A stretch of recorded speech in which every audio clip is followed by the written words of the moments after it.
Kozhikode medical കോളേജിൽ ഗർഭപാത്ര ശസ്ത്രക്രിയയിൽ ചികിത്സാ പിഴവുണ്ടായെന്ന പരാതിയിൽ മെഡിക്കൽ കോളേജിൽ അന്വേഷണം ആരംഭിച്ചിട്ടുണ്ട്. ഗൈനക്കോളജി വിഭാഗം സൂപ്രണ്ട് അരുൺ പ്രീത് റിപ്പോർട്ട് തേടി. ഗൈനക്കോളജി വിഭാഗം മേധാവിയോടാണ് റിപ്പോർട്ട് തേടിയത്. ഗർഭപാത്രത്തിന് ശസ്ത്രക്രിയ നടത്തിയ പേരാമ്പ്ര സ്വദേശിനി വിലാസിനി മരിച്ചതുമായി ബന്ധപ്പെട്ടാണ് ഇപ്പോൾ ഈ അന്വേഷണം നടക്കുന്നത്. ചേതൻ സാജൻ ചേരുന്നുണ്ട്. ചേതൻ, വിവരങ്ങൾ.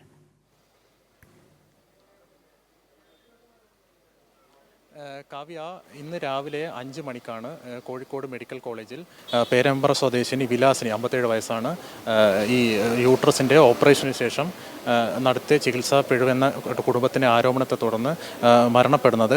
ഈ വിലാസിനെ 4-ാം തീയതിയാണ് ഇവിടെ അഡ്മിറ്റ് ചെയ്യുന്നത്. 7-ാം തീയതി യൂട്രസിന് റിമൂവലിന് വേണ്ടി ഓപ്പറേഷന് വിധേയയാക്കി. തുടർന്ന് പിറ്റേ ദിവസം കൂട്ടുവന്ന ബന്ധുക്കൾ വിലാസിനിക്ക് ആഹാരം കൊടുത്തു. ആഹാരം കൊടുത്തതിന് ശേഷമാണ് വയറ്റിൽ വേദന അനുഭവപ്പെടുന്നത്.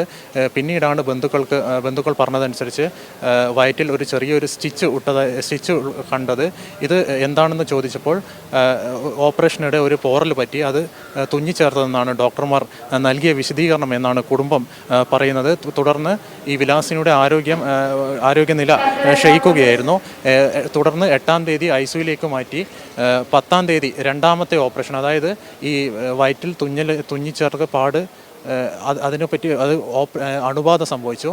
തുടർന്ന് വീണ്ടും 2ാമതും ശസ്ത്രക്രിയയ്ക്ക് വിധേയമാക്കി. ഇതേ തുടർന്നാണ് ഈ അണുബാധ ശരീരം മൊത്തം വ്യാപിച്ച് ഇന്ന് രാവിലെ BP കുറഞ്ഞ് 5 മണിയോടുകൂടി കാർഡിയാക് അറസ്റ്റ് സംഭവിക്കുന്നത് എന്നാണ് കുടുംബം പറഞ്ഞത്. ഇപ്പോൾ നമ്മളോടൊപ്പം ഇവിടെ ഉള്ളത് മരിച്ച വിലാസിനിയുടെ മകളുടെ ഭർത്താവായ പ്രിൻസാണ്. നമുക്ക് പ്രിൻസിനോട് തന്നെ ചോദിക്കാം. പ്രിൻസ്, എന്താണ് സംഭവിച്ചത്? 4-ാം തീയതി ഞങ്ങൾ ഓപ്പറേഷന് വേണ്ടിയിട്ട് വന്ന് അഡ്മിറ്റായി. 7-ാം തീയതി ഓപ്പറേഷൻ കഴിഞ്ഞു. അന്നേരം തന്നെ അവർ പറയുന്നുണ്ട്, ഓപ്പറേഷൻ കഴിഞ്ഞിട്ട് അവർ പറഞ്ഞു കുടലിനൊരു ചെറിയൊരു മുറിവ് പറ്റിയിട്ടുണ്ട്. ആ സർജനെ വിളിച്ച് തുണി ചെറുതിൻ്റെ വേറെ കുഴപ്പമൊന്നുമില്ല എന്ന് പറഞ്ഞു. എന്നിട്ട് പിറ്റേന്ന് തന്നെ അവർ വാർഡിലോട്ട് മാറ്റി റൗണ്ട്സിന് വന്നപ്പോഴത്തേനും ഡോക്ടർമാർ പറഞ്ഞു ഫുഡ് എന്തെങ്കിലും കൊടുക്കാൻ പറഞ്ഞു. രാവിലത്തെ ഫുഡ് കൊടുത്തു കഴിഞ്ഞിട്ട് ഒരു മണിക്കൂർ കഴിഞ്ഞപ്പോഴത്തേനും അമ്മയ്ക്ക് വയറുവേദന കൂടി. അപ്പോഴത്തേനും ഡോക്ടർമാരെ വിളിച്ച് പറഞ്ഞപ്പോഴത്തേനും അവർ പറഞ്ഞു ഗ്യാസിൻ്റെ പ്രശ്നമാണെന്ന്. അത് കഴിഞ്ഞിട്ട് പെയിൻ കില്ലറിന് വേണ്ടിയിട്ട് അവർ പാരസെറ്റമോൾ കൊടുത്തു. അത് എന്നിട്ടും വേദന ഒന്ന് കുറയാഞ്ഞപ്പോഴത്തേനും ICUയിലോട്ട് മാറ്റി. അവരോട് നമ്മൾ ചോദിക്കുന്നുണ്ട് എന്തുകൊണ്ടാണ് ഇങ്ങനെ ഒരു വേദന വന്നതെന്ന്. അവരൊന്നും ഓപ്പണായിട്ടൊന്നും പറയുന്നൊന്നുമില്ല. ഇതുകൊണ്ടാണോ എന്ന് ചോദിച്ചപ്പോൾ തന്നെ അവർ പറഞ്ഞത് വേറൊരു സൈഡിൽ എയർ പോക്കറ്റ് ഉണ്ടായിട്ടുണ്ട്, അതുകൊണ്ടാണ് ഈ പെയിൻ വരുന്നത്.